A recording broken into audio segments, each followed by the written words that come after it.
Deion Sanders and the Colorado Buffaloes made 5 major transfer portal additions in one day. Let's talk about it.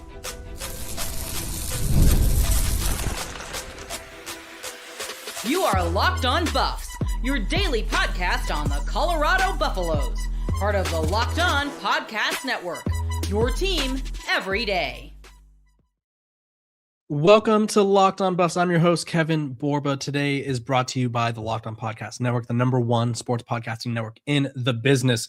We got a lot to talk about. The Buffs, they added 5 players via the transfer portal on Saturday. I'm going to talk about the impact that they're going to have on offense, the impact that they're going to have on defense, and then I'll also give you guys some updates on where some of the other Colorado Buffaloes have ended up, because there's a few announcements today. Unfortunately, I wasn't able to hit this live yesterday because I was becoming a godfather. So I become a godfather. The Buffs land 5 transfers in a day. What a day, really. What a day. So Colorado's transfer portal class now ranks as the 21st class, according to 24/7 Sports.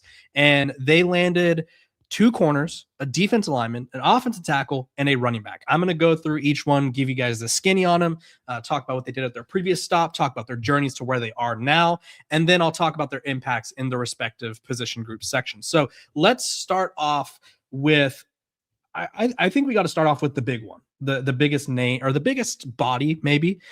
Leon Bell from Cal, offensive tackle transfer, started his career at Mississippi State, 6'8", 330 pounds, 62 grade on PFF, 65.8 pass blocking grade, and a 60.1 run blocking grade. Now, the thing about Leon Bell that stands out to me is obviously his pure size, right? In Colorado, clearly they knew that Jordan Seaton leaving was a possibility.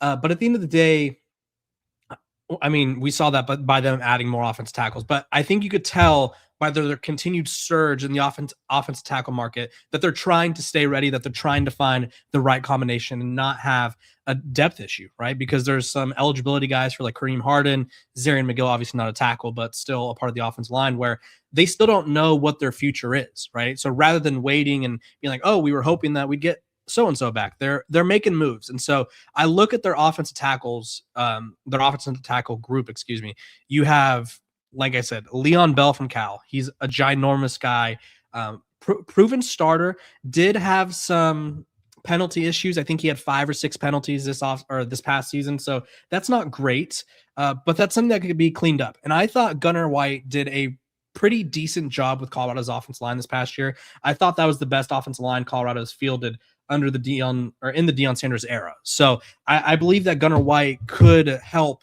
mold these guys and sort of fix a little bit of their flaws. But you have a great offensive tackle group. It was reported by Brian Howe where this group of offensive linemen have quite a bit of experience. And I think that's something that Colorado needed, and it's experience all over the place. They've added 11 offensive linemen with starting experience. And at left tackle, there's 10 games. Left guard, there's 11.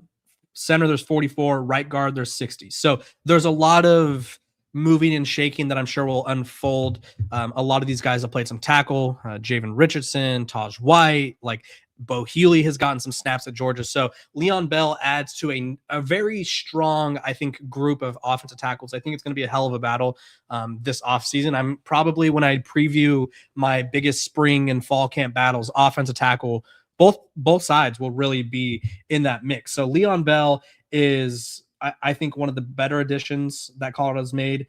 Let's stick with the big guys. We're going to go with Samu Taumanupepe, I believe is how you say it. I apologize if it's not. Started his career at Texas A&M, transferred to Baylor, committed to Florida out of the portal, and then flipped to Colorado. Now, didn't have the biggest impact at Baylor. And again, I'm not going, if anyone, and this is just advice in general, if anyone ever tells you like, hey, this interior defensive lineman was good because they only had X amount of tackles, do yourself a favor and just don't talk to them, because defensive tackles have so much more of a job. They have so much more of a responsibility than just racking up numerical stats, right? They're not always, I mean, some of them will, not all of them are Aaron Donald. So you're not always going to get like, oh, this guy had 5 sacks. Oh, this guy had 30 tackles. Like, that's just not always their jobs. Their job is to clog rush lanes.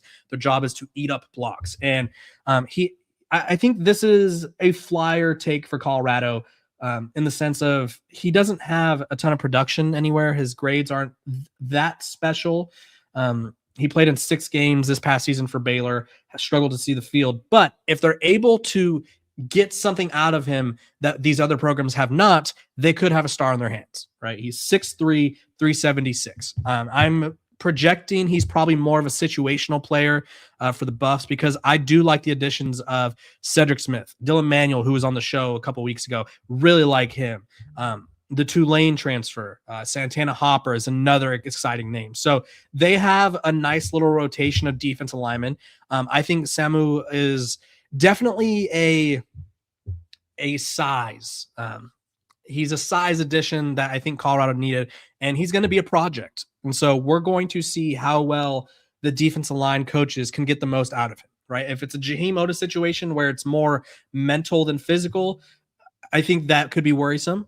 But if it's maybe he just needs a change of scenery and some different types of coaching from Warren Sapp and company, maybe they get a lot out of him that those other programs haven't been able to, right? So if you're Colorado, you're taking Samu knowing like, hey, he's not the most proven guy yet, and he's going to need a little bit work, but if we could tap into that potential, it could work out, right? And I think it's all about a mindset. It's all about a mentality, right? I think Jaheim Oatis is the best comparison. He looks the part, didn't play the part, right? That was sort of what we gathered from his time in Boulder. And a lot of that, I think we learned from that one video with Gilly the Kid. And I posted a while ago, and it was Gilly was telling him like, hey, the coaches are saying you're great, but you're like, you don't care. And it's like, you can't coach a guy to care. So as long as Samu gives effort and cares, and Coach Pecco should help him not care, but help him develop. Like, I think there's a chance he could be a really productive player for Colorado. Now, let's go to the secondary. They landed 2 corners. They landed Paul Omodia from Lamar, who was an all Southland kind of player. He led the Southland in forced incompletions, which was with 14, which is third in the FCS, 57 tackles, 13 pass breakups. I kid you not, 13. Huge number there. 2 tackles for a loss. He had an overall grade of a 74.5 and a coverage grade of 72.3. I like what they're doing in the defensive back room. They also went out and landed Jason Stokes, and Paul's 6'2". I don't know if I said that. Big corner, big body. Jason Stokes, 6'1", from Utah, 70 overall grade, 69.9 coverage grade, 3 tackles, and a pass deflection. Didn't play a ton for Utah, but I mean, the Utes had a lot of talent at corner, right? They had Smith Snowden, they had a couple other guys. So you look at what Colorado's done in the corner, in the defensive back room, because they've had to really redo that room. They lost DJ McKinney, they lost Preston Hodge, they lost Tyrekus Davis, they lost Tion Parks, who's at TCU, by the way. So they're kind of rebuilding from scratch. And Jason Stokes, 6'2", 6'1", kind of listed at both. Paul Omodia, 6'2". You also have, and he's a proven player, Emory Floyd, pretty productive player, App State, 6'1", right? You have Cree Thomas from Notre Dame. Didn't play a ton, but 6'1", 187, comes from a productive program in Notre Dame where borderline playoff team, saw some snaps there, not a lot. Justin Eaglin, proven guy at James Madison, 6'1", 175. So Colorado has added 5 corners, and I think they're doing this by committee. I think they're going to try to figure out who their guys are as the season gets closer, right? They have all of spring camp to figure that out. And I wouldn't be shocked if they go add another corner.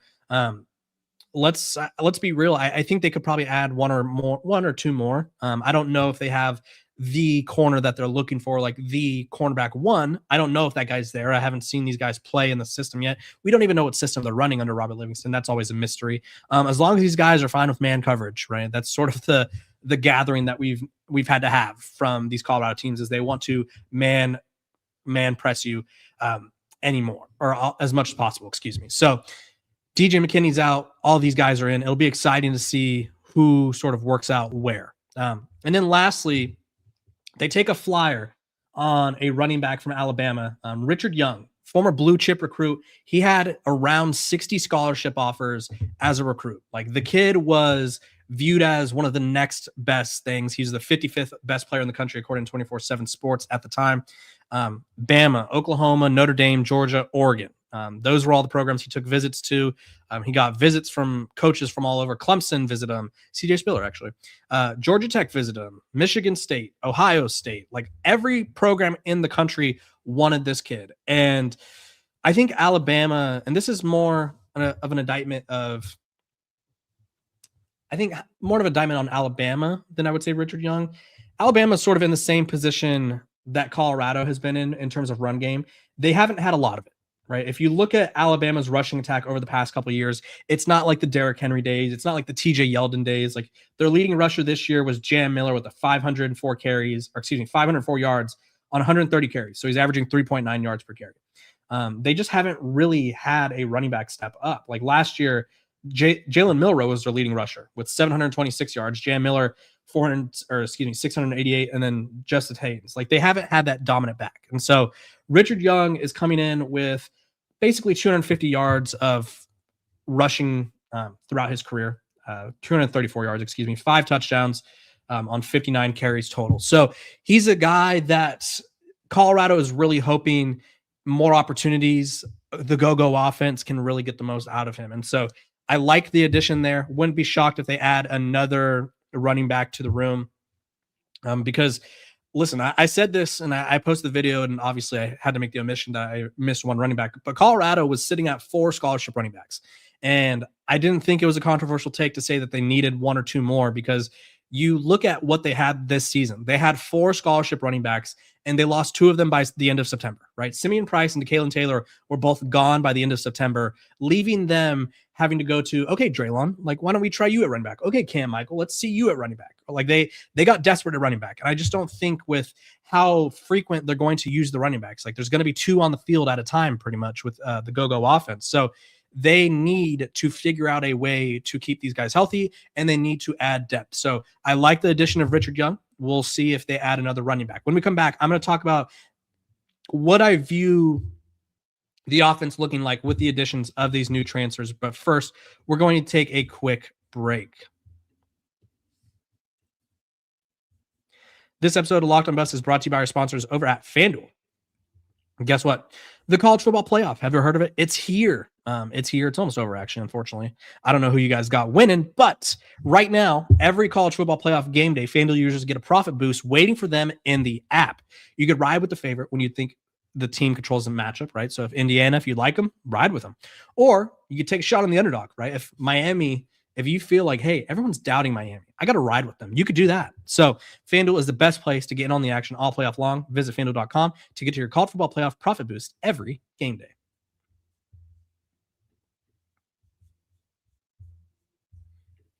Welcome back.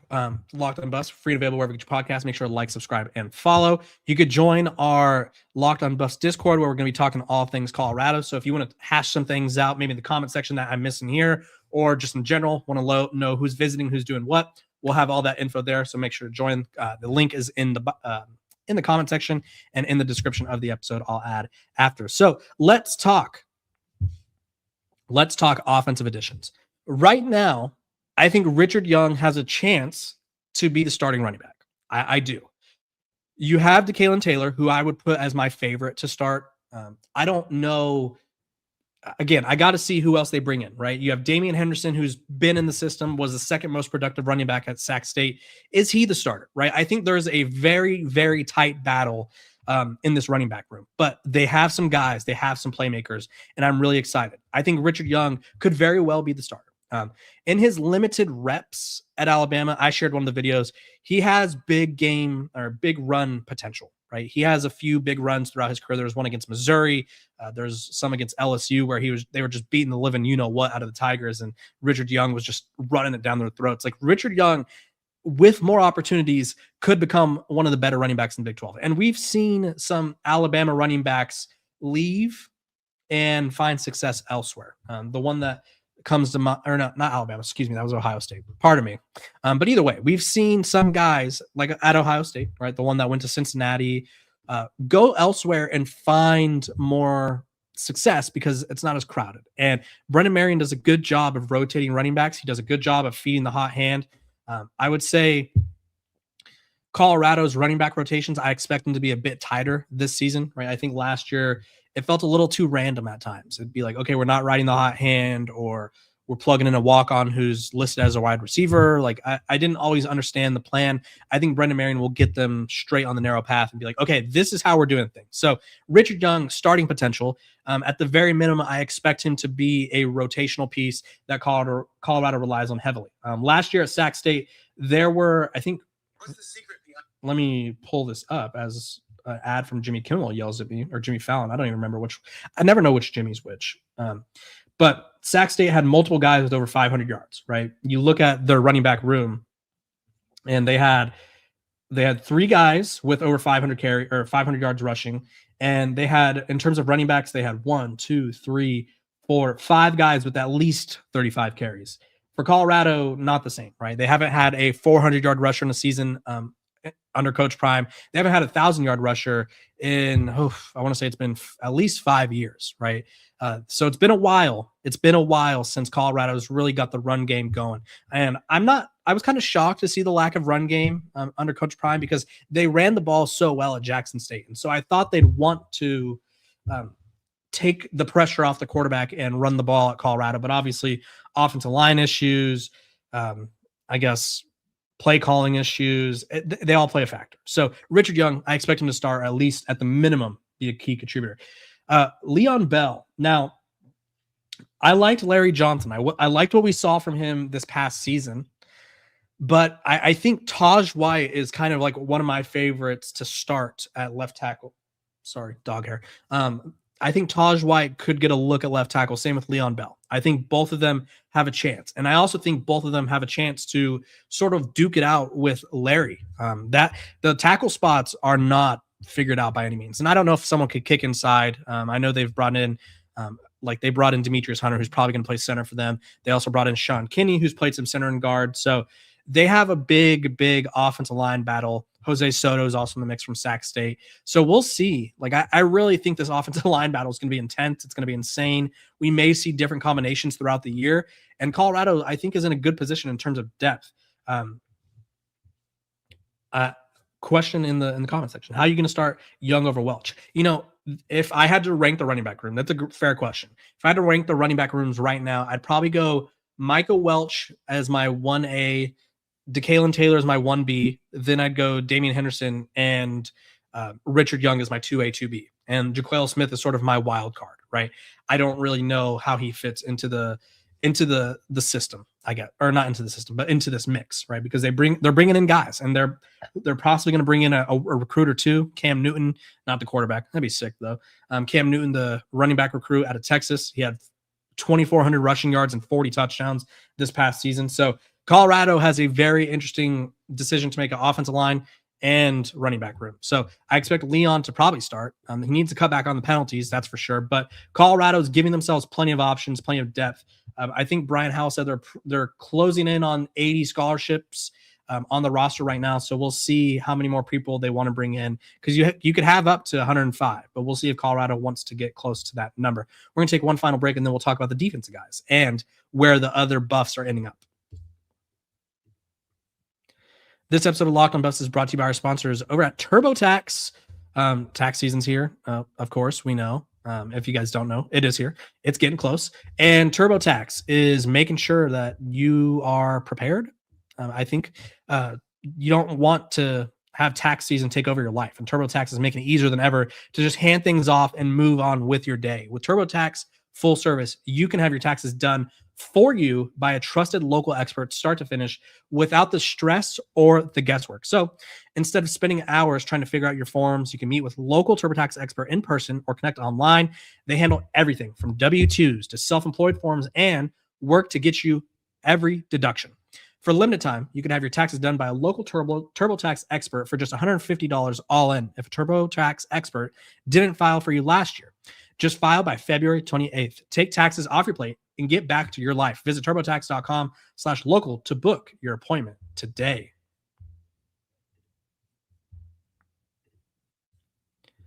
Welcome back to Locked on Buffs. Free and available wherever you get your podcast. Make sure to like, subscribe, and follow. There's 100 of you in the comment section, over 100 of you right now. What's up? First of all, if you're new to the show, hit that subscribe button. Let's have some fun. I'm going to keep you guys updated on every single thing. Let's talk defensive transfers and what I view them as. I think Paul Omodia is definitely like probably the second most proven behind Justin Eaglin. I would say those two are probably the front runners to start at your two corner spots. You could get creative and throw Cree Thomas in there. They have a lot of options. You have Boo Carter, who could play the nickel spot. He's listed as a safety in the Colorado graphic that they posted for him, and played a lot of safety at Tennessee, and he could play anywhere, though. So we'll see. But the corners, I expect Paul to be probably the starter. Jason Stokes, to me, I could see him having sort of an Ivan Yates trajectory where it's like he's kind of slept on. RJ Johnson's also in the mix as well, too.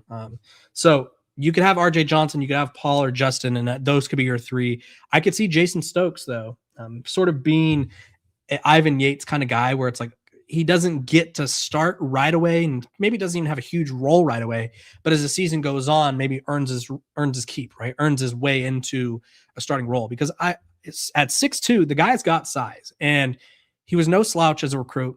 Texas native. I think it's Pflugerville is how you say it. He committed to Utah, but he had some pretty big offers. Texas Tech, Arizona, TCU, LSU were all after him. So he just needs a little bit of coaching, right? And thankfully, one of the coaches at Colorado is the best corner to ever do it. So we'll see if they could sort of develop him into that. They also have the App State transfer, right? They have so many guys where it's like you have a lot of combinations you could go with. So Jason Stokes and Paul, I would say Paul has the better chance of starting. I do think that the corners, if I had to pick right now, my starting 2 to 3 guys, like I'd probably go Justin Eaglin for sure. The App State transfer is experienced. I would say he'd probably get the early edge just simply due to his experience and productivity.